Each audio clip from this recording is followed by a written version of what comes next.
Hello hi नमस्कार श्रोते हो, मी आरजे कोमल तुमच्या सगळ्यांचं पुन्हा एकदा स्वागत करते. तुम्ही ऐकताय आचार्य 90 FM युअर ओन रेडिओ. श्रोते हो, नवरात्र उत्सव सुरू आहे आणि या नवरात्र उत्सवामध्ये आपण खरे तर असं म्हटलं जातं की स्त्रीमध्ये एक देवीचं रूप दडलेलं असतं आणि त्याच स्त्रीतल्या त्या देवी रूपाला आपण सलाम करत आहोत. विविध क्षेत्रात असलेल्या, आपलं नाव उंचावर नेलेल्या अशा सर्व महिलांच्या मुलाखती, म्हणजे एकंदरीत ह्या 9 दिवसांमध्ये काही विशेष मुलाखती आम्ही तुमच्यासाठी घेऊन आलेलो आहोत. तर आजच्या या मुलाखतीमध्ये आपल्यासोबत जोडल्या गेलेल्या आहेत समाजसेविका डॉक्टर वनिता गडदे राजे मॅम.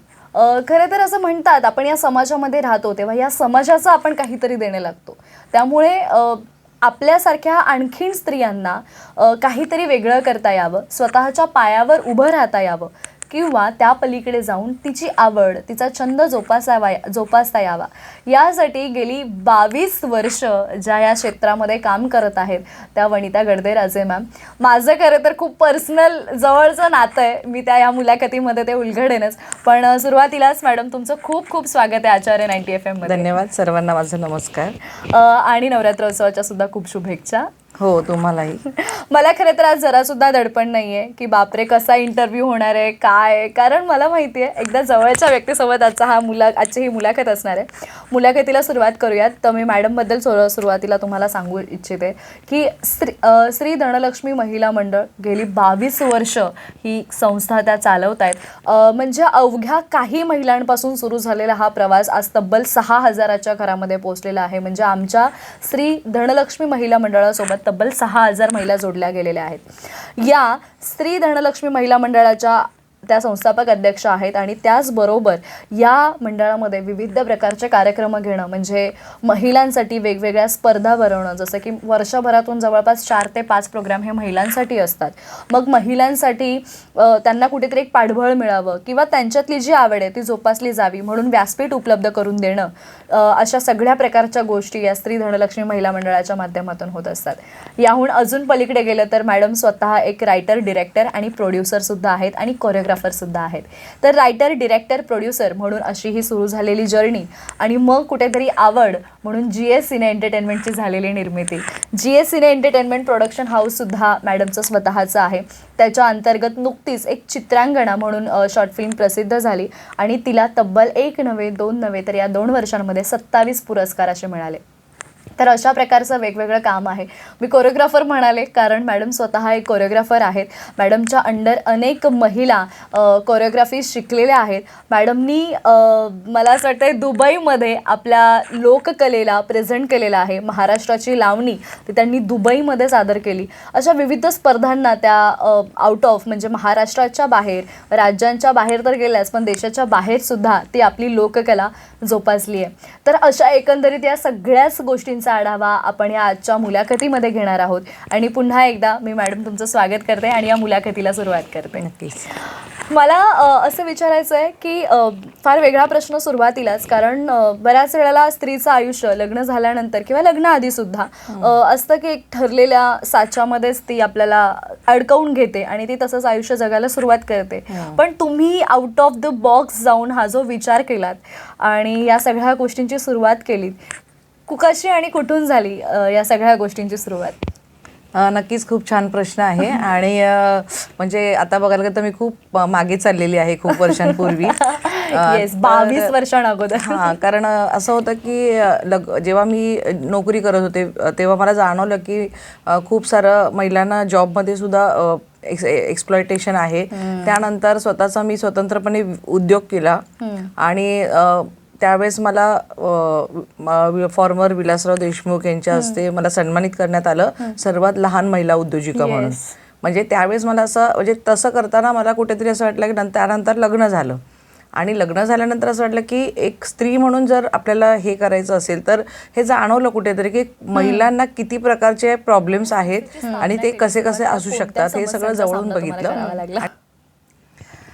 संस्था रजिस्टर करण्यापासून सुरुवातीला झालं की सगळ्या महिलांना ती जमावं लागलं, त्यांना सगळी माहिती द्यावी लागली की असं असं संस्थेचं आपण स्थापना करतोय आणि त्याच्या माध्यमातून आपण महिला आणि बालकल्याण क्षेत्रामध्ये आपली संस्था कार्यरत राहील आणि आई आणि मुलांना एकत्रित घेऊन ही संस्था चालवली जाईल अशा पद्धतीचं ते सर्वांगीण उद्दिष्ट ठेवून मग आपण संस्था रजिस्टर केली.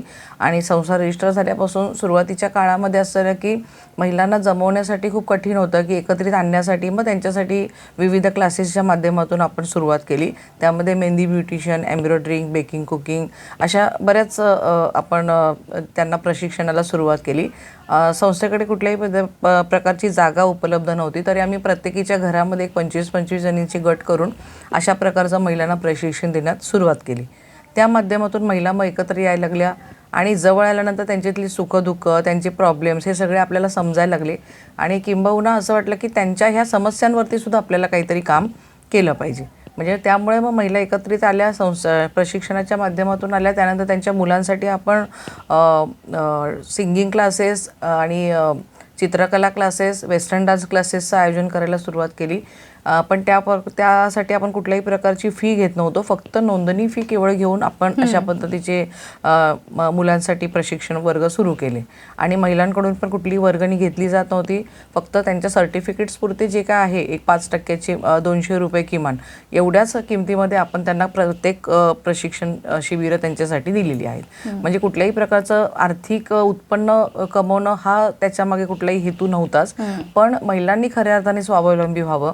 आणि त्यानंतर त्या झाल्या, त्यांनी प्रशिक्षणच घेतलं नाही तर त्यांनी स्वतःचे उद्योग व्यवसाय सुरू केले. तर त्यामुळे खऱ्या अर्थाने असं झालं की आणि जी महिला आजपर्यंत आली धनलक्ष्मी महिला मंडळामध्ये, ती कधी आम्हाला सोडून गेलीच नाही. कारण तिचा सर्वांगीण विकास धनलक्ष्मी महिला मंडळाशी जोडल्यामुळे झालेला आहे असं मला वाटतं. येस, नाही खरंच. कारण कसं आहे, प्रत्येक महिलेला एक व्यासपीठ हवंच असतं. आणि हे व्यासपीठ असं पटकन महिलेला कोणी पटकन असं सहज व्यासपीठ कुठे मिळत नाही. सध्या तरी आता आपण बघतोय की आता तुमच्याकडे बरेच ऑप्शन असतील, म्हणजे सोशल मीडिया असेल किंवा या सगळ्या गोष्टी. पण त्यावेळेला सुद्धा अशा अनेक महिला होत्या की ज्यांना असं वाटत होतं की मीही कुठेतरी बाहेर पडावं किंवा मीही काहीतरी वेगळं करून दाखवावं. पण ते मला असं वाटतं तुमच्यामुळे ते कुठेतरी संधी त्या महिलांना मिळाली आणि त्या स्वतःला एक्सप्लोअर करत गेल्या. आणि मला असं वाटतं तुम्ही प्रामाणिकपणाने तो एक तुमचा हेतू ठेवल्यामुळे आज त्या महिला तुम्हाला सोडून गेलेल्या नाहीये. त्या इथवर फक्त संख्या जी आहे ती वाढत चाललेली आहे. त्यातून मायनस असं काही झालेलं नाहीये, तर प्लसच होत गेलेलं आहे. पण मग आपण आपल्या ह्या श्री धनलक्ष्मी महिला मंडळाच्या माध्यमातून कशा कशा प्रकारचे कार्यक्रम घेतो तुम्ही सर्व श्रोत्यांना सांगा. सुरुवातीच्या काळामध्ये जसं मी सांगितलं की प्रशिक्षण वर्गातून महिला जोडल्या गेल्या. त्याच्यानंतर संस्थेचं कामकाज वाढवण्यासाठी संस्था सामाजिक आणि सांस्कृतिक क्षेत्रात कार्यरत झाली. कारण इकडे झालं की सांस्कृतिक माध्यमातून आपण सर्व महिलांसाठी हे केलं. आरोग्य प्रशिक्षणाची आरोग्याविषयी त्यांची शिबिरं आपण केलं. परत जे काही अवेअरनेस प्रोग्राम आले ते त्यांच्यासाठी राबवले गेले. आणि त्यानंतर त्यांची प्रशिक्षण वर्ग हा वेगळा भाग झाला. त्याच्यानंतर त्यांच्या कलागुणांना वाव कसा देता येईल किंवा प्रत्येकीमध्ये एक उपजत कलागुण आहे. त्यामुळे विचार केला की मंगळागौर हे जे माध्यम आहे किंवा श्रावण सोहळा आहे, सुरुवातीला आम्ही श्रावण सोहळ्यापासून ह्याची सुरुवात केली. आणि आता बघाल तर 22वा श्रावण सोहळा पण आम्ही नुकताच संपन्न झाला आपला. तर खऱ्या अर्थाने तेव्हा समजलं की मंगळागौरच्या निमित्ताने किंवा श्रावण सोहळ्याच्या निमित्ताने त्यांना फार आनंद मिळत गेला. आणि त्यानंतर मग खऱ्या अर्थाने मग सांस्कृतिक क्षेत्रासाठी काय करता येईल, मग आम्ही आंतरशालेय शिक्षक समनृत्य स्पर्धेला सुरुवात केली. का तर शिक्षक म्हणजे ही एक महिलाच आहे. म्हणजे अशा विचाराने सगळ्यात सर्वांगीण महिलांचा विचार करून मग हा सांस्कृतिकचे कार्यक्रम महिलांसाठी राबवण्यात आले. आपला हळदी कुंकू समारंभ हा इतर सर्वांपेक्षा थोडासा वेगळा असतो. तिथेही आपण पूर्ण महिलांना कसं त्यांना एन्जॉय करता येईल ह्याचा विचार करून त्यांच्यासाठी काही खेळांचं आयोजन केलं जातं. आणि त्या माध्यमातून अंताक्षरी स्पर्धेचं आयोजन केलं जातं. त्यामुळे खूप छान वाटतं की महिलांमध्ये जे काही उपजत गुण आहेत त्याला खऱ्या अर्थाने व्यासपीठ. आणि बरं, ह्या सगळ्या महिला आहेत ह्या सर्वसामान्य महिला आहेत, गृहिणी आहेत, नोकरी करणाऱ्या आहेत. आपल्याकडे येणाऱ्या ज्या महिला आहेत त्याचं जास्त समाधान आहे की महिला म्हणजे हा जो शब्द आहे मग ती कुठली असो, तिच्यासाठी एक व्यासपीठ मिळणं. आणि सांस्कृतिकच्या माध्यमातून होतं की थोडं माणसाचं मानसिक बल वाढतं. म्हणजे कुठेतरी त्यांचं मनाला थोडासा विरंगुळा मिळतो. मग त्यामुळे त्या अनुषंगाने सामाजिक आणि सांस्कृतिक अशा दोन्हीचा विचार करून आम्ही वर्षभरामध्ये जवळजवळ एक 10 उपक्रम महिलांसाठी आम्ही राबवतो. आणि ते सातत्याने सुरू आहे. म्हणजे ह्या वर्षी एक उपक्रम सुरू केला तर तो पुढच्या वर्षी बंद झालेला नाही. तर तो सातत्याने कंटिन्युटी ठेवल्यामुळे त्या कंटिन्युएशनमुळेच कदाचित दरवर्षीच्या महिला ह्या वाढत गेल्या आपल्याकडे. येस. पण मी यामध्ये अजून एक गोष्ट आवर्जून मला सांगावीशी वाटते. म्हणजे आता ती गोष्ट मला माहिती आहे, काही लोकांना, जवळच्या लोकांना माहीत असेल, सगळ्यांनाच माहीत नाही. पण मॅम मला असं वाटतं तुम्ही त्या सगळ्यांना सांगितली पाहिजे की आपल्या या स्त्री धनलक्ष्मी महिला मंडळाच्या माध्यमातून आपण फक्त महिला, म्हणजे आपण बऱ्याच ठिकाणी बघतो की विद्यार्थ्यांसाठी खूप जास्त मोठ्या प्रमाणात कॉम्पिटिशन, स्पर्धा सगळ्या होत असतात. अनेक शिक्षक आपल्या विद्यार्थ्यांना नेहमी स्पर्धेसाठी पुढे पाठवत असतात. पण खास शिक्षकांसाठी या स्पर्धा झाल्या पाहिजेत असा तुमचा जो कल राहिलेला आहे. आणि मग अगदी लॉकडाऊनमध्ये सुद्धा जास्तीत जास्त पार्टिसिपंट येणं, त्याच्या अगोदर त्याच्यानंतर सुद्धा मोठ्या प्रमाणामध्ये जेव्हा शिक्षक वर्ग ह्यामध्ये सामील होतो, म्हणजे ही जी कन्सेप्ट आहे हीच खूप भन्नाट आहे. तर यामागे तुमचा काय विचार होता? खरं सांगायला गेलं तर मला फक्त शिक्षिका बनायचं होतं, हे माझं स्वप्न होतं. म्हणजे आता त्याचा मूळ गाभा आहे की मला स्वतःला शिक्षिका बनायचं होतं. पण मला कुठेही बीएड साठी त्यावेळेस ऍडमिशन साठी मिळालं नाही. आणि त्यामुळे कुठेतरी ती खंत होती. मला मुलांमध्ये राहायला जास्त आवडतं. आणि मला असं वाटलं की शिक्षक जर मी झाले तर त्या माध्यमातून मी जास्त मुलांजवळ राहू शकते. बरोबर. पण योगायोगाने असं झालं की मला कुठेही तसा संधी मिळाली नाही. त्यामुळे मी शिक्षिका झाली नाही. आणि पडद्याच्या मागे राहून काम करणं हे माझी जास्त अपेक्षा होती. कुठेही मला फोकसमध्ये येणं किंवा हा सगळा विचार कधी नव्हता माझ्या लाईफमध्ये. पण जेव्हा मी मग त्यामुळे असं वाटलं की संस्थेत बाह्य उपक्रम सुरू करायचा तर मुलांसाठी काहीतरी करायचं हे माझी इच्छा होती. आणि म्हणून मग मी आंतरशालेय विद्यार्थी समनृत्य स्पर्धेला सुरुवात केली. आणि तुम्ही तर बघता दरवर्षी की नव्या मुंबईतल्या जवळजवळ 80 शाळा, 52 शाळा, खूप शाळा ह्यामध्ये पार्टिसिपेट होतात. आणि KG पासून ते 10th पर्यंत अशा 4 वयोगटामध्ये आपण ती स्पर्धा पार पडते. आणि तेच एक आनंद वाटतो की चला मी शिक्षिका झाली नाही पण खऱ्या अर्थाने सगळ्या शाळांचं गॅदरिंग हे माझ्या व्यासपीठावर होतं. आणि सगळ्या प्रिन्सिपल आणि शिक्षक वर्ग यांचे पुनश्च मी आभार मानेन की कुठलाही उपक्रम सुरू केल्यानंतर त्याला सातत्यपूर्ण सहकार्य करणं हे शिक्षक आणि मुख्याध्यापकांचं काम आहे. आणि ते कुठलीही कसर त्याच्यामध्ये करत नाही. ते खऱ्या अर्थाने त्यांनाही वाटतं आणि त्यांच्या मुलांना एक व्यासपीठ मिळावं. आणि सर्व शाळांचे जेव्हा स्पर्धा तिकडे होतात तेव्हा कुठल्या शाळेचं कसं सांस्कृतिक त्यांची माध्यम कसं आहे, कसं त्यांचं कसे ते तयारी करून घेतात मुलांकडून. त्यामुळे एका शाळेकडून दुसऱ्या शाळेलाही काहीतरी शिकायला मिळतं. तर आणि तिथे आल्यानंतर जर वातावरण बघितलं तर मला असं वाटत नाही सगळ्या ग्रुपला सगळ्या शाळांना प्रत्येक शाळा सपोर्टच करते. तर हे जे काय आहे ते कारण सांस्कृतिक माध्यमच असं आहे की तुम्ही स्वतःही स्वस्थ राहू शकता, मानसिकदृष्ट्या तुम्हाला मनाला अगदी ते चांगलं असतं. आणि त्यामुळेच ह्या स्पर्धांचा असा उत्साह वाढतोय आणि दरवर्षी तो आहे, चालू आहे. येस, नक्कीच. आणि मला असं वाटतं की म्हणजे ते स्पर्धेचा जो माहोल असतो म्हणजे तो एक कमालच असतो असं मी म्हणेन. कारण तितकी गर्दी, तितका तो प्रतिसाद आणि पुन्हा सगळे शिक्षक जेव्हा आवर्जून यामध्ये सहभागी होतात आणि ती कॉम्पिटिशन एक अशी साधी कॉम्पिटिशन न राहता अगदी कोरिओग्राफर बोलावून ते डान्स सेट करेपर्यंत म्हणजे इतकी ती आता अटीतटीची झालेली आहे. खरंच स्पर्धांचं स्वरूप फार बदलतंय. यानंतर मॅडम मी आता येईन की आपल्या GSE एंटरटेनमेंटकडे. तर तुम्ही जसं तुम्हाला लिहायची आवड आहे, तुम्ही फार अगोदरपासून लिहित आलेला आहात. त्याचबरोबर तुम्ही डिरेक्शन म्हणून खूप सुद्धा चांगलं काम करता आणि स्वतः एक प्रोड्युसर असल्यामुळे GSE एंटरटेनमेंट आहे प्रोडक्शन हाऊस. तर त्याची निर्मिती कशी झाली त्याबद्दल काय सांगाल? श्री धनलक्ष्मी महिला मंडळाच्या माध्यमातून आपण स्टेज लेवलपर्यंत सगळे व्यासपीठ मुलांसाठी, महिलांसाठी, सिनियर सिटीजनसाठी दिलेले आहेत. पण असं झालं की TV पर्यंत जर जायचं असेल तर आपल्याला ती तिकडे आपल्याला त्याची परमिशन नाहीये. त्यामुळे मला असं वाटलं की हे स्टेजपर्यंत सीमित न राहता कलेचा जो भाव बघितला तो असा होता की सर्व लोकांपर्यंत त्यांची कला अजून आपण कशी पोहोचू शकतो. त्यासाठी डिजिटल मीडिया हेच एक माध्यम आहे की ज्या माध्यमातून अजून आपण हायलाईट होऊ शकतो. त्यामुळे मग हे GSE एंटरटेनमेंट मला बनवावं लागलं. त्या माध्यमातून नवी मुंबई आवाज चॅनलचे मी इथे आभार मानेन की त्यांनी मला सहकार्य केलं. आणि त्या माध्यमातून मग खऱ्या अर्थाने हे कलागुण स्टेजपर्यंत मर्यादित न राहता हे आंतरराष्ट्रीय, राष्ट्रीय पातळीवर ह्या चॅनलच्या माध्यमातून पोहोचलेले आहेत. आणि त्या माध्यमातून नवी मुंबई डान्स चॅम्प हा solo dance reality show, Yes. Singing star हा सिंगिंगचा रियालिटी शो सुरू झाला, डान्स क्वीन हा महिलांसाठी एक सोलो डान्सचा रियालिटी शो सुरू झाला. आणि त्या माध्यमातून मग आपण म्हणजे GS म्हणून त्यामुळे GS स्थापना झाली.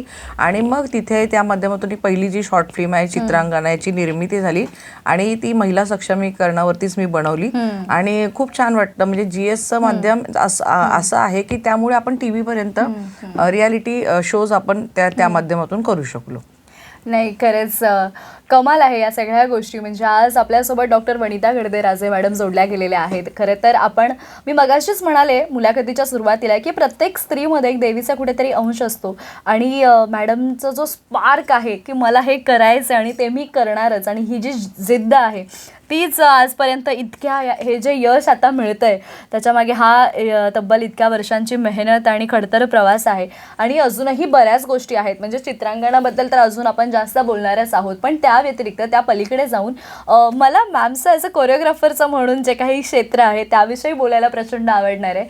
तर श्रोते हो, डॉक्टर वनिता गडदे-राजे यांच्यासोबतची ही जी मुलाखत आहे ही आपण अशीच सुरू ठेवणार आहोत. पण घेऊयात एक छोटासा ब्रेक. कुठेही जाऊ नका, ऐकत रहा Acharya 90 FM your own radio.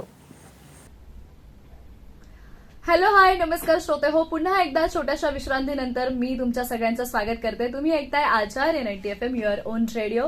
आणि आपल्या आजच्या विशेष मुलाखतीमध्ये आपल्यासोबत जोडल्या गेलेल्या आहेत डॉक्टर वनिता गडदे-राजे मॅडम. मॅडमची जी जर्नी होती ती आपण ऐकतच आहोत. पण GS सिने एंटरटेनमेंट बद्दल आपण ऐकलं की कशा पद्धतीने GS सिने एंटरटेनमेंटची निर्मिती झाली आणि त्याचबरोबर चित्रांगणा कशी निर्मिती झाली. आणि मॅडम चित्रांगणाला जो विषय उठवला होता की लॉकडाऊनचा आणि त्या सर्व स्त्रियांचे, म्हणजे स्त्री काय करू शकते, म्हणजे स्त्री असते ती घराला घरपण तर स्त्रीमुळे येतच, नो डाऊट, पण एखाद्या बुडत्या घराला सुद्धा ती एक वाचवू शकते, असा जो काही तुम्ही संदेश दिला होता तो कमाल आहे.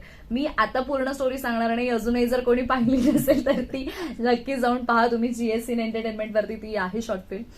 मॅडम, चित्रांगणाला जेव्हा 27 तब्बल पुरस्कार मिळाले 2 वर्षांमध्ये, काय वाटतंय? म्हणजे आपण जे काही काम करतोय ते लोकांना आवडतंय आणि आपण म्हणजे असं की मी तुमच्या कामाबद्दल म्हणजे मला असं जाणवतं की तुम्ही काम जेव्हा करता तेव्हा ते असं ओबडधोबड करायचं म्हणून नाही, तर ते अगदी व्यवस्थितपणे व्यवस्थित मॅनेजमेंट त्याची करून मग तुम्ही ते करता. तर जेव्हा पुरस्कार असे मिळाले 27 पुरस्कार तब्बल, काय सांगाल त्याबद्दल? हो, निश्चितपणाने की चित्रांगणाविषयी सांगायला मला नक्कीच आवडेल की काही महिला ऍक्टिव्ह असतात, सगळे प्रशिक्षण घेतलेले असतात, शिक्षित असतात, की तरीही त्यांना बाहेर जाण्याची संधी काही घरांमध्ये मिळत नाही. की जॉब करायचं नाहीये, बाहेर जायचं नाहीये, फक्त म्हणजे शिक्षण घेतलेलं आहे पण करायचं नाही. तर अशा वेळेस असं झालं की लॉकडाऊनच्या काळात जर आपण बघितलं तर अशी परिस्थिती आली की पुरुषांना सुद्धा घरात बसावं लागलं. आणि त्या काळातली ही गोष्ट आहे की ती स्वतः एक क्रिएटिव्ह महिला आहे, त्यामुळे ती कुठेतरी तुम्ही बघितलं असेल की चित्रांकनाच्या माध्यमातून हाच मेसेज आहे, ती चोरून का होईना तिचं आउटपुट दाखवते, कौशल्य दाखवते आणि त्या माध्यमातून नुसतंच दाखवत नाही तर मॉनिटरी पण घराला सांभाळते. आणि जेव्हा हे तिच्या नवऱ्याला कळतं की तो जरा इगोस्टिक दाखवलेला आहे, की त्याला असं वाटतं की मीच सर्व काही आहे, म्हणजे मीच करणार, म्हणजे बायकोनी घरातलं सांभाळायचं, हे जे काही न्यूनगंड होता तो कदाचित ह्या सिनेमाच्या माध्यमातून, या शॉर्ट फिल्मच्या माध्यमातून कळलेला आहे की खरंच आपल्या बाईवर, आपल्या महिलेवर, आपल्या पत्नीवर प्रत्येक पुरुषांनी विश्वास हा ठेवायलाच पाहिजे आणि तिच्या कलागुणांना बाहेर काढलंच पाहिजे, त्यांना वाव दिलाच पाहिजे. जसं एका कर्तृत्ववान पुरुषाच्या मागे जशी स्त्री आहे असं आपण म्हणतो, तर नक्कीच सगळ्या महिलांच्या मागे अशा पुरुषांनी जर उभं राहिलं तर खऱ्या अर्थाने हा समाज खूप मोठ्या प्रमाणात एका वेगळ्या उंचीवर जाईल असं मला वाटतं. नक्कीच, डेफिनेटली. आता आपण, मला असं वाटतं, GS सिने एंटरटेनमेंट बद्दल ऐकलं, चित्रांगणाबद्दल ऐकलं. मॅडम, तुम्ही स्वतः एक डिरेक्टर, रायटर, प्रोड्युसर म्हणून काम करताय. तुम्हाला लेखनाची आवड कधीपासून आहे? लेखनाची आवड ही मला कॉलेजच्या दिवसांपासूनच आहे. कारण त्यावेळेसचे लेख म्हणजे माझ्या कविता, लेख हे कॉलेजने स्वतःजवळ ठेवलेले आहेत. तर आणि प्रोजेक्ट करणं हे मला फार आवडायचं त्यावेळेस सुद्धा. तर त्याच माध्यमातून जेव्हा लेखनाकडे वळल्यानंतर समजलं की आपल्याकडे एक लेखन चांगलं आपण करू शकतो आणि त्यामधून मी लिहिण्यास सुरुवात केली. पण आता जेव्हा GS सिने एंटरटेनमेंट जेव्हा बनवलं त्यानंतर हे लिखाणाचं काम थोडंसं जास्त वाढलं असं मला वाटतं. कारण संपूर्ण 22 वर्षामध्ये विषयच एवढे भरपूर मिळालेले आहेत की त्या विषयांमुळे असं वाटलं की नाही, हे नुसते विषय डोक्यात नको राहायला, तर हे कागदावर उतरवणं हे गरजेचं आहे. या माध्यमातून जर आपण अशा पद्धतीने सिनेमाच्या स्टोरी जर बनवत राहिलो तर खऱ्या अर्थाने अजून थोडंसं समाजाला एक मार्गदर्शन होईल. Yes. आणि त्याच माध्यमातून ही चित्रांगणा झालेली आहे. पुढेही असेच नवीन नवीन तुमच्या Projects येणार आहेत. जीएस सिने एंटरटेनमेंटच्या माध्यमातून. येस, नक्कीच. मॅडम, इतकं सगळं करत असताना जसं तुम्ही मगाशी म्हणालात की प्रत्येक असं म्हणतात की यशस्वी पुरुषामागे एक स्त्री असते आणि स्त्री सोबत तेव्हा पुरुषाने साथ द्यायला हवी. तुम्हाला तुमच्या कुटुंबियांची साथ भरपूर मिळत आलेली आहे आजवर सुद्धा. सर असतील, सरांची साथ प्रचंड. तर काय सांगाल कुटुंबाबद्दल? कारण एखादी स्त्री जर पुढे येऊन इतक्या सगळ्या गोष्टी करत असेल, इतक्या सगळ्या कठीण प्रसंगांचा सामना करत असेल, तर त्यावेळेला तिचं कुटुंब तिच्या सोबत असणं हे फार महत्वाचं असतं. काय सांगाल आपल्या तुमच्या खरी कुटुंबाबद्दल? गोष्ट आहे. कुठली, जसं आपण म्हणतो की समाजसेवा ही आपण घरातूनच केली पाहिजे. तर हे जेव्हा बघितल्यानंतर मला समाजसेवेसाठी पाठबळ हे माझ्या घरातून मिळालं. म्हणजे जर आपण, त्यामुळे मला असं वाटतं की सगळ्यात पहिलं तर माझ्या मिस्टरांची यासाठी मी मनापासून आभार मानेन की त्यांनी मला नुसतंच त्यांनी शाब्दिक मला न बोलता त्यांनी प्रॅक्टिकलीही मला सगळ्या माझ्या कामांमध्ये मदत केलेली आहे. नवी मुंबई पोलीस दलात ते कार्यरत होते आणि त्यांच्या एवढ्या बिझी शेड्यूल मधून सुद्धा ते मला पूर्णपणे वेळ काढून कार्यक्रमाच्या ठिकाणी ते हजर असायचे. आणि आई, माझे सगळे, माझा भाऊ, म्हणजे ह्या सर्वांचं तर पहिल्यापासून सहकार्य आहेच. पण निश्चितपणाने असं आहे की आपल्याला बघताना समाज घडत असतो. तर एक नवरा बायकोचं जे हे, तेच सांगते मी की माझं जर पूर्ण कामाचं श्रेय कोणाला द्यायचं असेल तर निश्चितपणे ते माझे पती किशोर गडदे यांनाच जातं. आणि त्याहीपेक्षा सर्वात आधी जर बघायला गेलं तर माझे वडील. कारण जेव्हा आपल्या आई वडिलांनी जर आपल्याला शिकवलं, आपल्याला चांगले संस्कार केले, तर कुठेतरी आपण पुढे जाऊन नक्कीच एक चांगलं माणूस म्हणून आपण घडत असतो. त्यामुळे वडिलांनी जर तशी संधी दिली नसती, त्यांनी हे सगळं शिकवलं नसतं, तर आज आपण समाजासाठी काम करू शकलो नसतो. बरोबर. आणि मिस्टरांनी परमिशन दिली आणि कार्यात हातभार लावला. मग ह्या दोन्हीचं असं आहे की हे दोन्ही पुरुषच होते. त्यामुळे मला असं वाटतं, तेच तर मी सांगते की घरातल्या प्रत्येक पुरुषांनी, नातं कुठलंही असू द्या, मुलगी असू द्या, बहीण असू द्या, पत्नी असू द्या, आई असू द्या, ह्या सर्वांगीण आपण असं तुम्ही सहकार्य करा, असं मी सर्वांना ह्या चर्चेच्या माध्यमातून नक्कीच विनंती करेन. नाही, खरंच आहे. आणि आता मॅडम मी बघतीये की मुली सुद्धा अगदी तुमच्या पावलांवरती पाऊल टाकतायत. कारण त्या जरी वयाने लहान असल्या तरी अगदी अगं मम्मी हे असं कर, तसं कर, हे सांगण्यापासून त्यांची सुरुवात असते. तर त्यांचा सपोर्ट कसा मिळतोय तुम्हाला दोघींचाही? माझ्या मुलींचं सुद्धा मला इथे आभार मानणं गरजेचं आहे. कारण त्यांच्या असंच झालं की खऱ्या अर्थाने जेव्हा ह्या क्लासेसही सुरुवात झाली की माझ्या मोठी मुलीचा थोडासा पायाचा प्रॉब्लेम होता आणि तेव्हा तिला डान्सची प्रचंड आवड होती. पण नंतर तिचं ऑपरेशन झाल्यानंतर मी तिला त्या लेवलनी तयार केलं की जेणेकरून तिने डान्स करावा. तर त्यामुळे असं झालं की असं वाटलं की प्रत्येक मुलांनाही त्यांचे कलागुण आहेत. आणि माझ्या मुलींचं सांगायला गेलं तर त्यांनी जे बघितलं, माझी समाजसेवा ते लहानपणापासून बघत आले. आणि कुठेतरी त्यांना ते नक्कीच, आपण जेव्हा घरात काम करतो, बाहेर समाजासाठी काम करतो, तेव्हा याचा नकळतपणे त्या दोघींवरती परिणाम झालेला असं मला वाटतंय की त्यांचाही सपोर्ट माझ्यासाठी असतो आणि त्या नेहमी सहकार्य करत असतात. नाही, आणि विशेष करून म्हणजे मी सांगेन, मी पाहिलेलं आहे जवळून या गोष्टी. म्हणजे त्यांचा जे काही सपोर्ट असतो, किंवा एक असतं ना की बऱ्याचदा असं आपल्याला सुद्धा मोटिवेशनची गरज असते की आपण इतक्या सगळ्या कामं करत असतो आणि आपल्याला असं कोणीतरी म्हणावं लागतं की नाही, तू खूप चांगलं करते, करशील, हे जमेल तुला. आणि मी हे गौरी आणि साक्षीमध्ये पाहिलेलं आहे. त्यामुळे त्या खरंच कमाल आहेत. आणि ऑफकोर्स ज्यांची आई स्वतः इतकं काम करते, इतकी ऍक्टिव्ह आहे, त्या मुली सुद्धा अशाच ऍक्टिव्ह होणार, त्यात काही शंकाच नाही. मॅडम, आपला आता हा विषय निघालेलाच आहे म्हणून सांगते, म्हणून तुम्हाला असं विचारेन की तुम्ही स्वतः गेली 23 वर्ष या क्षेत्रात आहात. बऱ्याच वेळेला आपल्याला खूप अडचणींचा सामना करावा लागतो. त्यात जर स्त्री असं काही करत असेल तर अजून मला असं वाटतं तो प्रवास खडतर होत जातो. तुमच्यासाठी हा प्रवास किती खडतर होता? कशा प्रकारचे चढ उतार आयुष्यात आले? कशा प्रकारे तुम्ही त्यांना ओव्हरकम केलं? सगळ्यात पहिलं की ही संस्था किंवा जे काही काम केलं ना, हे सर्व विचारांच्या माध्यमातून झालेलं आहे. म्हणजे महिला सपोर्ट आपल्या संपर्कात आल्याच्या नंतर सगळं म्हणतो की आपण जे विचार, आपल्या विचारांप्रमाणे ही संस्था चालवली, की कुठलाही त्यांच्यावर कधी लादलेलं नाहीये किंवा मी तेच म्हणजे मला सांगायला इथे आवडेल की महिलांमध्ये ज्या महिला बघितल्या तर प्रत्येक महिलेमध्ये तिचा स्वतंत्र असा गुण आहे. तो गुण मी बघितला, त्याला व्यासपीठ दिलं. म्हणजे मला चपाती करता येते तर तिला रांगोळी काढता येते.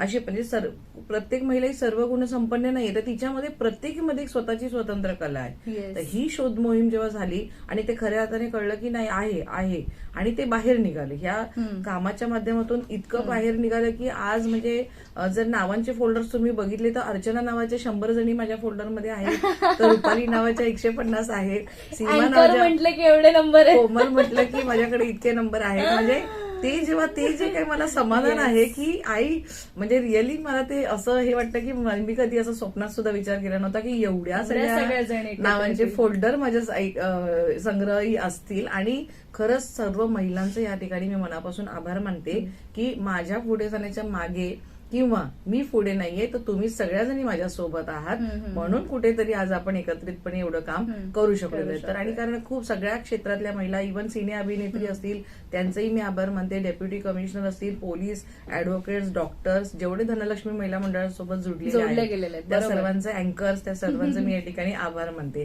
कारण खूप छान वाटतंय की आज या चर्चेच्या माध्यमातून का होईना कुठेतरी सगळ्या मागच्या आठवणींना उजाळा मिळालेला असं मला वाटतं. नक्की नक्की नक्की. या काही आपण गप्पा आहेत त्या अशा सुरू ठेवणार आहोत. आणि यानंतर असं म्हणतात ना, आपण काम करत असतो, पण काम करत असताना जेव्हा आपण आपल्या कामाची पोच पावती आपल्याला मिळते आणि आपल्याला पुरस्काराने सन्मानित केलं जातं, ती भावना आणि त्याचबरोबर म्हणजे असतं ना की मी आज एका छोटेखानी सुरू केलेला हा प्रकल्प जेव्हा किंवा संकल्पना ही आउट ऑफ कंट्री जाते, तेव्हा असा जो आनंद असतो तो फार वेगळा असतो. तर ह्या सगळ्या गोष्टी आता आपण जाणून घेणार आहोत, पण एका छोट्याशा ब्रेक नंतर. तुम्ही मात्र कुठेही जाऊ नका, ऐकत रहा Acharya 90 FM your own radio. Thank you. Hello, hi, नमस्कार श्रोते हो. पुन्हा एकदा या छोट्याशा ब्रेक नंतर, छोट्याशा विश्रांतीनंतर मी आरजे कोमल तुमच्या सगळ्यांचं स्वागत करते. तुम्ही ऐकताय आचार्य 90 FM युअर ओन रेडिओ. आणि आपल्या आजच्या नवरात्र विशेष मुलाखतीमध्ये आपल्यासोबत जोडल्या गेलेल्या आहे डॉक्टर वनिता गडदे राजे मॅडम. आणि मॅडमची जी जर्नी आपण ती ऐकतोय. आता मी येईन तुमच्या कोरिओग्राफीकडे. म्हणजे कोरिओग्राफी तर तुम्ही करताच, पण जेव्हा तुम्हाला कळलं की तुम्हाला थायलंड किंवा बँकॉक आणि त्याचबरोबर दुबईमध्ये स्वतःला प्रेझेंट करायचंय, ते अनुभव कसे होते आणि काय म्हणजे तो क्षण कसा होता तुमच्यासाठी? कोरिओग्राफी विषयी नक्कीच सांगेन. माझी सर्वात पहिली कोरिओग्राफी जी केलेली ती मी 12वीला असताना केली होती. जेव्हा मी कोरिओग्राफीचं प्रशिक्षण माझं पूर्ण झालं त्याच्यानंतर एक स्पर्धा लागली होती आणि त्याच्यामध्ये मी माझ्या बहिणी वगैरे छोट्या छोट्या मुलांना घेऊन आमच्या सोसायटीचं एक पहिलीच कोरिओग्राफी केली होती. आणि मला निश्चितपणाने आनंद म्हणजे एक प्रोत्साहन, मोटिवेशन मिळालं ते तिकडनंच मिळालं. त्यामध्ये असं झालं की 40 ग्रुप होते स्पर्धेमध्ये, 42 ग्रुप, त्यामध्ये 16 कोळी डान्स झाले होते आणि मी कोळी डान्सच कोरिओग्राफ केला होता. तो मला असं वाटलं की 16 कोळी डान्स मधून आपल्याला कसं इम्पॉसिबल आहे. आणि मी शांत बसले होते. मला वाटतं वाडकर सर तेव्हा होते ह्याच्यासाठी परीक्षणासाठी आणि रवी वाडकर सर होते. आणि त्यानंतर जेव्हा रिझल्टचं अनाउन्समेंट झाली, आधी तृतीय पारितोषिक, मग द्वितीय पारितोषिक, सो आय गेस होप संपले. मी बसले आणि त्यांनी सरळ सांगितलं की आमच्या ग्रुपचं नाव अनाऊन्स झालं आणि पहिलंच नटराज त्या कोरिओग्राफीसाठी मला मिळाला. आणि खरं हे नटराजाचीच आशीर्वाद कुठेतरी माझ्या पाठीशी आहेत असं मला वाटतं. आणि त्यानंतर टचवूड आहे की जितक्या कोरिओग्राफी झाल्या किंवा जेवढे परफॉर्मन्सेस झाले तिकडे सगळीकडे धनलक्ष्मी महिला मंडळाने प्रथम पारितोषिकच पटकावलेलं आहे. आणि नंतर असं वाटलं की नुसतंच आपण स्पर्धा भरवत नाही तर आपल्या संस्थेचाही ग्रुप आपण बाहेर जातो. आणि मला असं वाटलं की राष्ट्रीय पातळीवर तर आपण बरेच गेले, तर म्हणून आंतरराष्ट्रीय पातळीवरची ही जर्नी केली. तर पहिल्यांदा आम्ही बँकॉक थायलंड इथे गेलो होतो, तिथे आम्ही मंगळागौर प्रेझेंट केली होती. आणि तिकडे सुद्धा महाराष्ट्राची पारंपरिक मंगळागौर आम्ही प्रेझेंट केली, महाराष्ट्राला रिप्रेझेंट केलं आणि छान वाटलं तो एक. त्यानंतर आम्हाला उत्तेजनाचं पारितोषिक आंतरराष्ट्रीय पातळीवर मिळालं. नंतर आम्ही दुबईमध्ये गेलो, दुबईला सुद्धा छान एक्सपिरियन्स आला. तिकडे आम्ही महाराष्ट्राची लावणी जी आहे आपली लोककला पारंपरिक, ती आम्ही तिकडे लावणी, गवळण हे सगळं तिकडे सादरीकरण केलं. तर हे छान वाटलं की डायरेक्ट आंतरराष्ट्रीय पातळीवर जो आपली लोककला किंवा आपली संस्कृती जेव्हा आपण पोहोचवतो तो आनंद एक वेगळाच असतो. आणि खूप छान वाटलं होतं तेव्हाचा Yes. आम्हाला प्रसंग आम्हाला. नाही खरंच, कारण कसं असतं की म्हटलं ना की आपण जेव्हा काम करत असतो आणि तेव्हा कुठेतरी असं एक मोठी संधी चालून येते आणि मग असं ना की आपण अजून एक लेवल अप जाऊन काम करू लागतो. तर या सगळ्या गोष्टी मला असं वाटतं हा ऍक्च्युली कारण मेहनतीचं फळ आहे असं मी म्हणेन. कारण कुठेतरी म्हणजे म्हणतात ना की प्रत्येक माणसाच्या आयुष्यामध्ये त्याच्या संपूर्ण आयुष्याला कलाटणी देणारा एखादा प्रसंग येत असतो. तसे प्रसंग तुमच्या आयुष्यामध्ये आले, तुम्ही ते हेरले आणि तुम्ही त्यावर काम केलं आणि म्हणजे बघा ना की ते एखाद्या स्पर्धेत भाग घेणं, कोरिओग्राफी करणं, बक्षीस मिळणं, नटराजाची मूर्ती मिळणं आणि मग त्यानंतर तो ती जर्नी आणि म्हणजे तो पॉइंट तुम्ही एक बोलतात ना ते पॉइंट्स आपण जोडले गेले पाहिजेत, ते जोडता आले पाहिजे. तर ते कुठेतरी आपल्याला कळणं आणि माहीत होणं आणि त्यानंतर हा प्रवास सुरू झाला. खरंच खूप कमाल वाटतं आज तुमच्याशी गप्पा मारताना. त्यानंतर आता मी पुरस्काराकडे येईन. म्हणजे जे परत एकदा ते सांगेन, जे जवळून ओळखतात त्यांना माहितीये घरी गेल्यानंतर आजूबाजूला आरसा फार क्वचित एखादा कुठेतरी दिसेल. सगळं घर जे आहे ते ट्रॉफी आणि सन्मान चिन्ह यांनी सगळं भरलेलं आहे. तर एकंदरीत ही कुठेतरी केलेल्या कामाची पोच पावती असं मी म्हणेल. हा 22-23 वर्षांचा काळ आहे आणि त्याच्यामध्ये केलेली ही कामं आणि त्यामुळे हे कुठेतरी मिळालेलं एक असं म्हणतात ना की बक्षीस रूपी एक कौतुक आहे. तर जेव्हा इतक्या मोठ्या मोठ्या सन्मानाने तुम्हाला सन्मानित केलं जात आहे, त्याचबरोबर श्री धनलक्ष्मी महिला मंडळाला सुद्धा सावित्रीबाई फुले या पुरस्काराने सन्मानित करण्यात आलं. काय वाटतं जेव्हा आपण केलेल्या कामाची पोच पावती अशी आपल्याला बक्षीस रूपात मिळते? मी जसं सांगितलं की महिलांसाठी जर बघायला गेलं तर महिला खूपच कामं करतात असं मला वाटतं आणि त्याहीपेक्षा त्यांचा एक आणि त्या घराचा आणि बाहेरचा असा समतोल राखण्याचा नेहमी प्रयत्न करत असतात. आणि लग्नानंतर जेव्हा आपल्याला मुलं होतात किंवा आपली जी आरोग्याची स्थिती सुद्धा बदलते आणि मला जेव्हा असं जाणवलं की आणि डोमेस्टिक व्हायलन्स केसेस जे आपण केल्या, जवळजवळ 80 केसेस मी केल्या डोमेस्टिक व्हायलन्स. तर प्रत्येक म्हणजे सुरुवातीला असं झालं की ते पहिल्याच घटनेमधून पुढे काहीतरी शिकायला मिळालं. तर पहिली केस जेव्हा माझ्याकडे केस असं म्हणता येणार नाहीये की मला असं वाटलं की मी सक्षम आहे हे सगळं करण्यासाठी. ही जी म्हणजे मला आधी कल्पना नव्हती की आपण अशा पद्धतीचं काम सुद्धा डोमेस्टिक व्हायलन्स करू शकतो किंवा ह्या केसेस करू शकतो. तर पहिलीच केस आली होती की त्यांचा आंतरजातीय विवाह झाला होता आणि बौद्ध समाज आणि मराठा समाज अशा पद्धतीचं ते कपल होतं आणि ते आमच्या शेजारी राहत होते. आणि त्याच्यानंतर असं समजलं की ती जी मुलगी आहे ती तिच्या आईकडे येऊन राहिली होती, तिला टीबी झाला होता. तर मला नंतर समजलं की त्यांना असं समजलं की आपलं महिला मंडळ आहे, त्या अनुषंगाने ते म्हणाले मॅडम आम्हाला काही मदत होईल का? तर काय झालंय? तर तिला टीबी झाला होता आणि तिचा उपचार चालू होता. मग तिने सांगितलं की माझा आंतरजातीय विवाह असा झाला होता, पण मला टीबी झाल्यामुळे माझ्या मिस्टरांनी मला सोडलं म्हणण्यापेक्षा ते माझ्या छोट्या मुलीला घेऊन निघून गेले. पण टीबी होण्याचं कारण हे होतं की त्यांचा छोटा जो मुलगा होता, पहिली मुलगी झाली आणि दुसरा जो मुलगा होता तो 1 वर्षाचा होता, तो एक्सपायर्ड झाला. आणि कुठेतरी त्या आईला त्याचा सदमा बसला. एक आईला कुठल्याही मुलाचं जाणं, सगळ्यांची मानसिक स्थिती ही बरोबर असं नसते.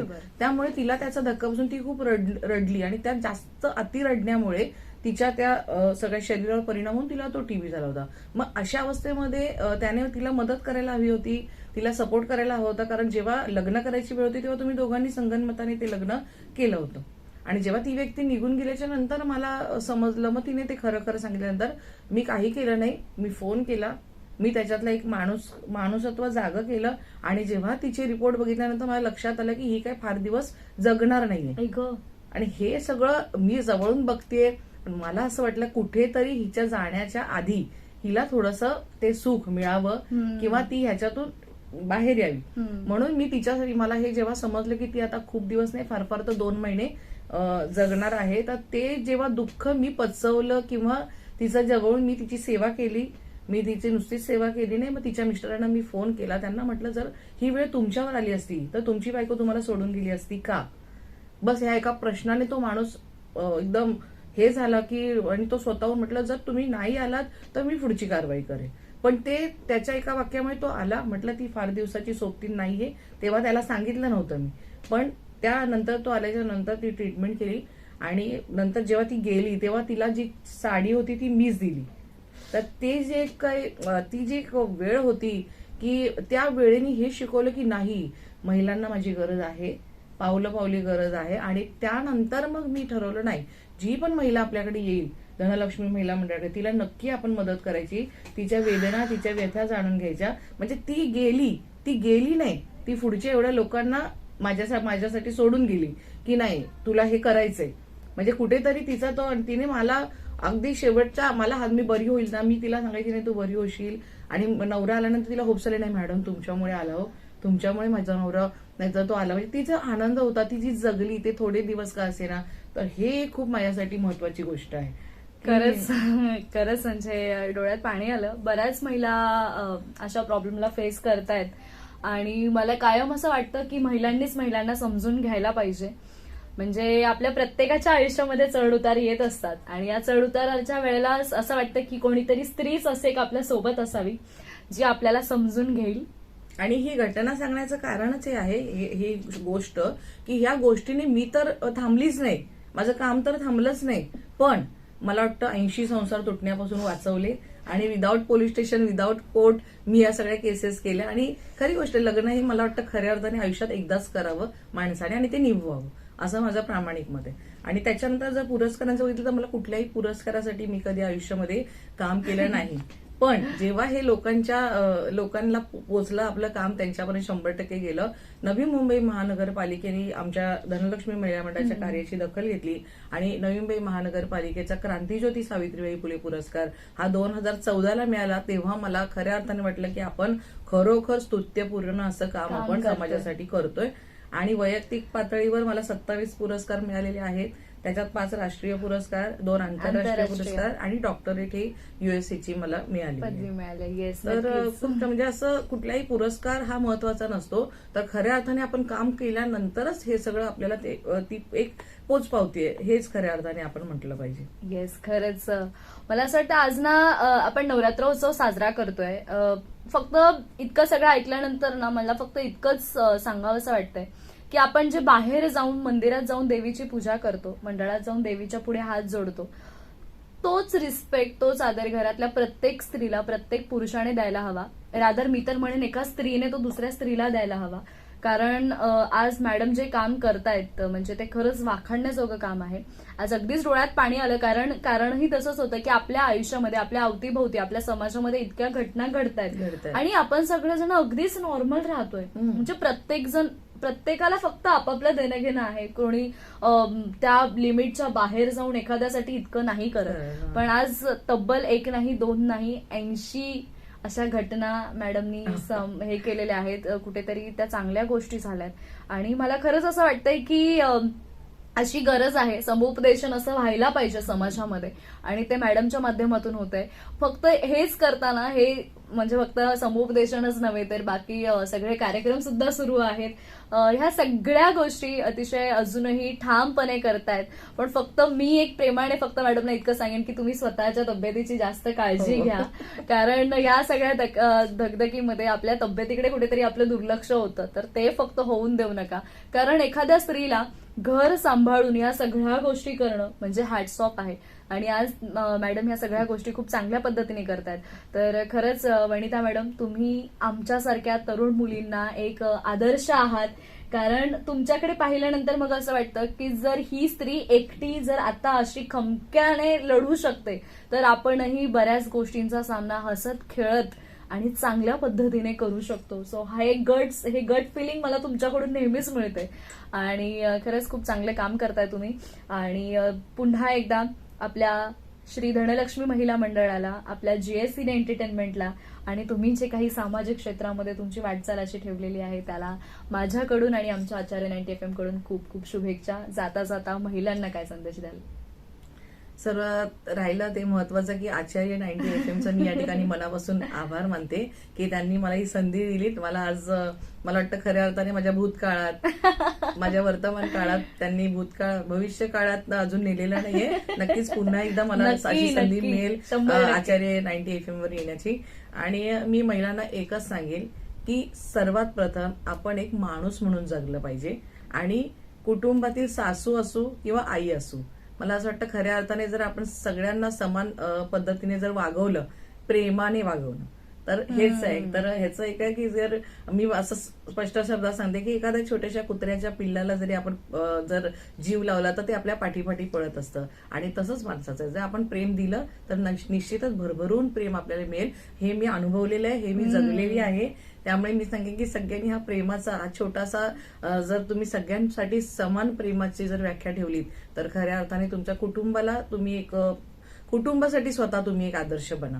हे मी सगळ्या महिलांना या निमित्ताने सांगेन की नाही, माझी आई अशी आहे, माझी बहीण अशी आहे, माझी वहिनी अशी आहे, ही जी काही नाती आहे तर ती नाती खऱ्या अर्थाने सर्वांनी जपा आणि महिलेनी महिलांना सहकार्य करा. हेच मी सांगेल. कुटुंबातल्या महिलांनी तर स्वतः सहकार्य करा की एक तुमचं 100% कुटुंब खूप पुढे जाईल या सगळ्या 100%. माध्यमातून. तर श्रोते हो, आजची ही विशेष मुलाखत आपण नवरात्र उत्सवाच्या निमित्ताने घेतली होती. ज्या सामाजिक क्षेत्रामध्ये त्याचबरोबर सांस्कृतिक क्षेत्रामध्ये गेली 22 वर्ष कार्यरत आहेत अशा डॉक्टर वनिता गडदेराजे मॅडम यांची ही विशेष मुलाखत तुम्हाला कशी वाटली या प्रतिक्रिया आम्हाला कळवायला विसरू नका. त्यासाठी आमचा संपर्क क्रमांक आहे 9167993399. आणि या सेगमेंटमध्ये डॉक्टर वनिता गडदेराजे यांच्यासोबत मी RJ कोमल इथे तुमची रजा घेते. तुम्ही मात्र कुठेही जाऊ नका, ऐकत रहा Acharya 90 FM your own radio. Thank you. धन्यवाद.